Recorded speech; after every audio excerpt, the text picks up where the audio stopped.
An NFL franchise means prestige to a city, and the people who lead companies like to do business there. That means jobs. Jacksonville is one of just 31 cities with NFL teams. New York has two, the Giants and the Jets. First up this morning, Ed Coker shows us just what the Jaguars mean to our bottom line. It's a Sunday afternoon at Everbank Field in Jacksonville. 62,000 are about to witness the NFL's Play of the Year. But wait. So what would happen if Jacksonville lost the Jaguars? It would be a major blow to our community if we were to lose the Jaguars. Jerry Malott is head of economic development for the Jacksonville Chamber of Commerce. He says losing the city's NFL franchise would hurt the city in two ways. Number one, we'd lose all that sense of marketing and being on television a lot and whatever.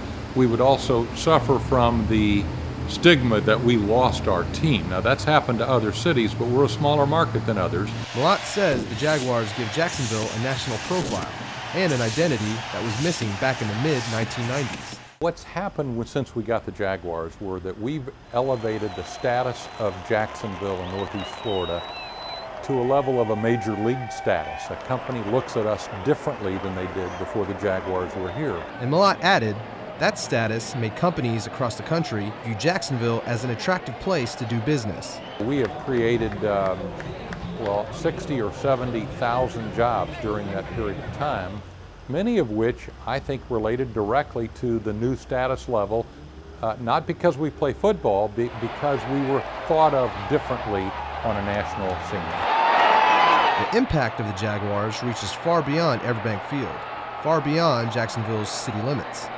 UNF economist Paul Mason says the franchise creates a multiplier effect. The peripheral effects of the Jaguars are wide-reaching. They influence tax revenue in the city of Jacksonville and in the state of Florida.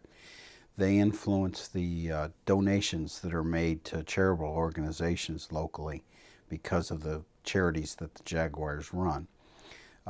The reputation of the city has influenced businesses to move here. Mason also says that jobs created directly by the Jaguars produce jobs indirectly as well.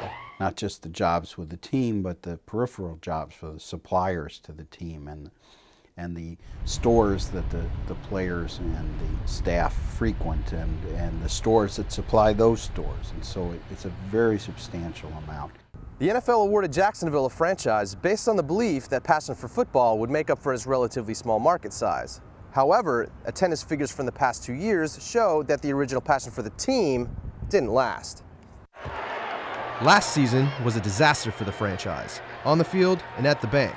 The global recession and back-to-back losing seasons caused season tickets to drop from 42,000 to 25,000. Both owner Wayne Weaver and NFL Commissioner Roger Goodell acknowledged if attendance stayed low, the Jaguars could not be economically viable. It was a franchise on the brink. Weaver and business leaders went on a mission to reignite the community's original passion for the Jaguars. The first step was selling naming rights to the stadium. Jacksonville-based Everbank stepped up for that. Next, blackouts had to stop. That meant a big increase in season ticket sales. This is Jaguars Chief Financial Officer Bill Prescott. He says the team is turning things around. This is about a team that is important to Jacksonville on a number of fronts, and they reconnected with that fan base, and I think that's the resurgence that we've seen come back to the stadium. This year, there's no doubt, it's a tough time. The team may be up and down, but Prescott says one thing has never changed. Wayne and Dolores have always been very committed. If you take a look around when they're going through the expansion process, one of the things that Wayne said is that if we are awarded a team in Jacksonville, I want to be part of the city. I want to be a resident here. Whether we realize it or not, the Jaguars are directly responsible for millions of dollars of Jacksonville's economy. That's why city leaders say Jacksonville can't afford to drop the ball.